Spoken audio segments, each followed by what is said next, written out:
The morning fog rolled through the Carolina mountains like a slow exhalation, curling between rose gardens and marble courtyards, wrapping itself around stone towers that had no business existing on American soil.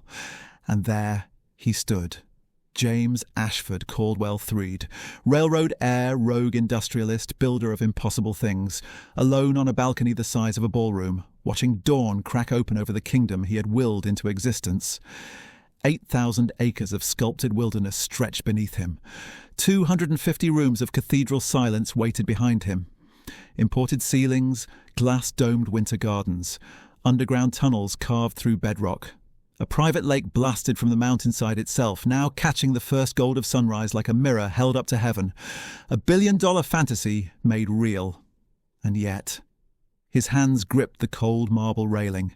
His eyes, once sharp enough to spot a failing investment from across a boardroom, now carried something heavier, something tired. The estate gleamed, immaculate, eternal. But James Caldwell looked like a man standing in a mausoleum of his own making. He whispered it to no one, to the fog, to the ghost of everyone he'd lost along the way. "I built this place, but I never belonged to it." The words dissolved into the mountain air. Behind him, the great house waited in silence. Too large for one man, too beautiful for ordinary life, too costly in ways that had nothing to do with money. How does a man build something like this? What does it take? And what does it take from you to turn a childhood promise into the most extravagant private estate America has ever seen?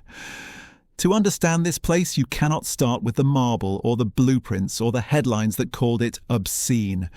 You must start with a boy who made a promise to his dying mother, a boy who spent the rest of his life keeping it, no matter who he had to bury along the way. Before the estate, before the empire, before the headlines that would one day call him both visionary and madman, there was just a boy with too much imagination and a mother who fed it like a flame. James Ashford Caldwell III was born into railroad money, the kind of wealth that built cities, bought politicians, and expected its heirs to continue the machinery of profit without asking unnecessary questions. His father, Ashford Caldwell II, was steel and silence. A man who measured worth in tonnage and stock prices, who believed dreams were distractions and art was decoration for the weak. But his mother, Catherine, was something else entirely. She was a painter's daughter who had married into industry and never quite surrendered her soul to it. She filled young James's nursery with illustrated books of Versailles, of Bavarian castles perched on cliffsides, of gardens that stretched like green oceans toward the horizon. She read him stories of kings who built monuments to outlast their names. She told him that some men build empires of money, but the ones history remembers build empires of beauty. James listened. He absorbed. He dreamed in architecture before he knew the word for it. His father saw a future executive. His mother saw a future creator. And at 12 years old, the two visions collided on a steamship crossing the Atlantic.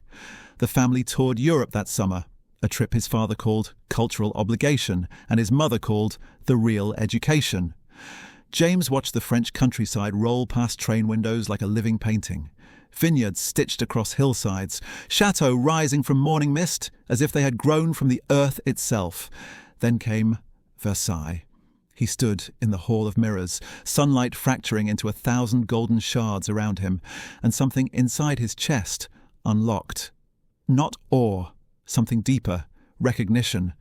This was the feeling he had been chasing in every storybook. The sense that imagination could be made solid, that wonder could be walked through. On the ship home, the Atlantic dark and endless outside their cabin window, James pressed close to his mother and whispered, "One day, I'll build something that feels like this." Catherine smiled. Not the indulgent smile adults give children with impossible dreams, but something sadder, something that believed him. "Then promise me you will," she said. "Promise me you won't let them make you small." He promised. 6 months later, she was dead. A fever that took her in 9 days, leaving behind a hollow house, a silent father, and a 12-year-old boy holding a vow like a shard of glass in his chest. He never forgot. The promise didn't fade with grief. It calcified. It became the architecture of his entire life, a blueprint drawn in loss, waiting for the day he'd have enough power to build it. And build it He would, no matter what it cost. Grief does strange things to ambitious boys. Some collapse, some conform, some bury the pain so deep it turns into fuel, a furnace that never stops burning. James Caldwell became the third kind. By 16, he was already a problem. Too sharp for his tutors, too restless for the drawing rooms his father paraded him through, too hungry for something no one around him could name. Harvard accepted him because of his surname. He lasted 2 years before the institution decided he was more liability than legacy. Official records called it voluntary departure. Campus whispers called it something closer to exile. A young man who gambled with classmates' money, challenged professors publicly, and treated the curriculum like a cage built for smaller minds. His father was furious. James didn't care. He had realized something important. Inherited wealth was a leash. If he wanted to build what he'd promised his mother, he needed his own empire, one no one could take from him. So he built it. At 19, while his peers chased diplomas, James chased risk. He bought a failing textile mill in Pennsylvania with borrowed money and a scheme so reckless his own lawyers refused to notarize it. 6 months later, he sold it for triple the investment. He did it again and again. Dying factories, bankrupt freight companies, land deals that looked like suicide on paper. James had an instinct for finding value where others saw wreckage, and a tolerance for risk that bordered on pathological. By 25, newspapers couldn't decide if he was a genius or a con artist. By 30, they stopped asking. By 32, James Ashford Caldwell III was one of the wealthiest self-made men in America, independent of his father's railroads, untethered from the family name that once defined him. He had enemies in every boardroom. He had headlines that called him reckless, ruthless, and brilliant in the same paragraph. And he had something else. Journals. Dozens of them. Filled not with business plans, but with sketches, towers, courtyards, garden layouts copied from European estates he visited between deals, floor plans for rooms that didn't exist yet, notes in the margins, measurements, material costs, names of artisans. The world saw a young tycoon building a financial empire. James knew the truth. Every dollar was a brick. Every deal was a step closer to the promise. Then, in the spring of his 33rd year, he walked into a gallery opening in Manhattan, and everything shifted.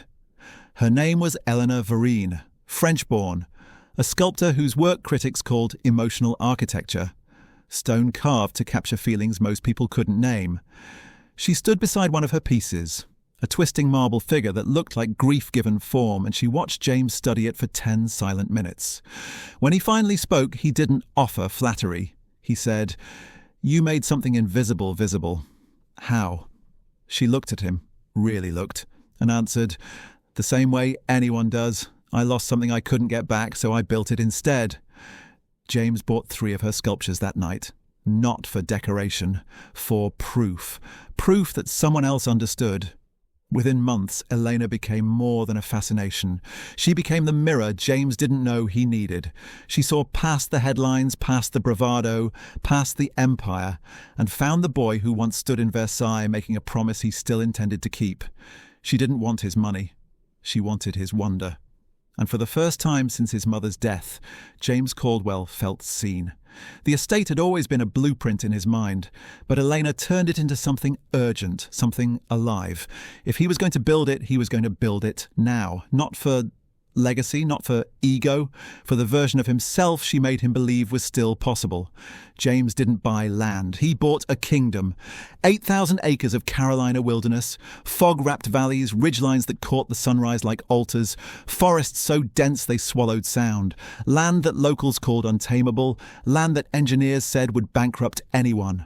Foolish enough to build on it. James signed the deed without hesitation. Then he went looking for someone mad enough to share the vision. He found Lucien Marchand, a French architect with a reputation that preceded him like a warning.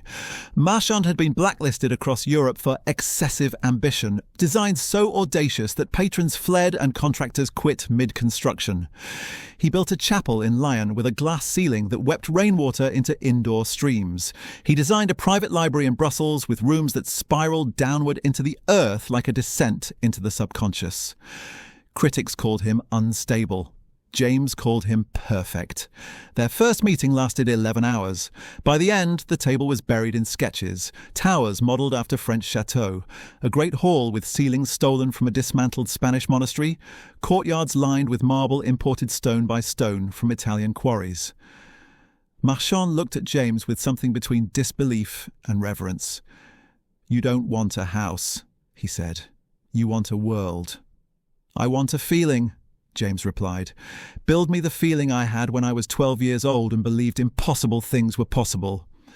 Marchand smiled like a man who had finally found his congregation. "Then we begin." Construction started in the spring. It would not stop for nearly a decade. The scale was incomprehensible. Workers arrived by the hundreds. Masons, carpenters, glassblowers, ironworkers, artisans recruited from 7 countries. A temporary village sprouted at the base of the mountain just to house them. The estate rose like a fever dream given a form, 250 rooms, towers that pierced the Carolina sky like cathedral spires, a grand hall with hand-painted ceilings so vast that visitors would later say it felt like standing inside a Renaissance painting. Winter gardens enclosed in iron and glass where tropical flowers bloomed while snow fell outside. A library with more books than some universities. A banquet room that seated 100 beneath chandeliers shipped from a Venetian palazzo. Underground tunnels, miles of them, so that servants could move invisibly, maintaining the illusion that the estate ran on magic rather than labour. And the lake. James wanted water, not a pond, a mirror. Engineers told him the terrain made it impossible. He told them to use dynamite. They blasted a crater into the mountainside, lined it with stone, and diverted streams until a private lake emerged, perfectly positioned to catch the sunrise and hold it like liquid gold. Elena was everywhere. She designed the gardens not in neat rows, but in wild curves that made visitors feel they had wandered into an enchanted forest. She placed her sculptures at unexpected turns, a marble figure emerging from a hedge, a bronze hand reaching from a fountain, a stone face half hidden in ivy. She chose fabrics, tiles, the exact shade of blue for the guest suite ceilings. And James watched her, move through the rising estate like she belonged to it, like she was the soul the architecture had been waiting for. Newspapers caught wind of the project. At first they mocked it. Caldwell's folly, a monument to ego. America's mad king builds his Versailles. Then the photographs leaked, and mockery turned to fascination. The public couldn't look away. Here was something America had never seen. Not borrowed European elegance, but something stranger. A dream made concrete. A fairy tale with a price tag. Rumours spread faster than facts. That the estate was a shrine to Eleanor. That James intended to crown her queen of his private kingdom. That the whole project was an elaborate act of love, or madness, or both. James never confirmed, never denied. He let the myth grow because the myth served the dream. But behind the headlines, cracks were forming. The estate devoured money faster than even James had anticipated. Supply shipments delayed. Contractors demanded renegotiation. His other businesses, neglected while he obsessed over ceiling heights and garden layouts, began to buckle. And Elena. She started to pull away, not from the estate, from him. She watched him pace the half-finished halls at midnight muttering measurements. She watched him fire artisans for imperfections invisible to anyone else.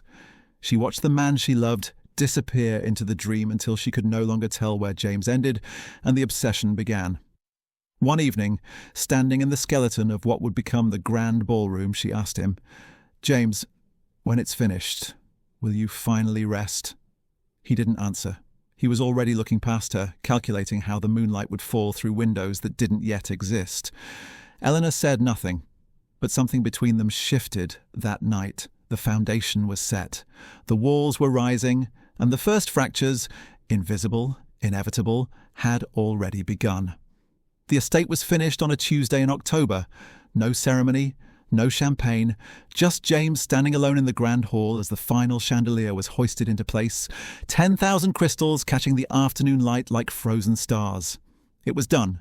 250 rooms, 8,000 acres, a decade of obsession made permanent, the most extravagant private residence America had ever seen.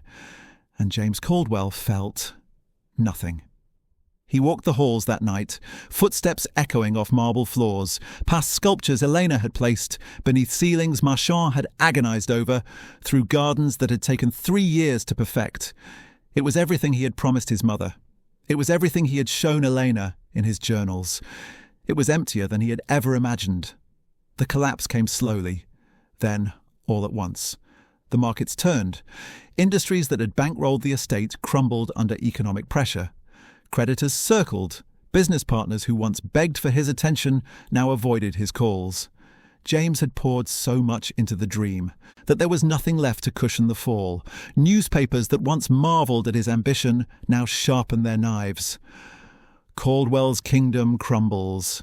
The folly that ate a fortune. America's Versailles and its bankrupt king.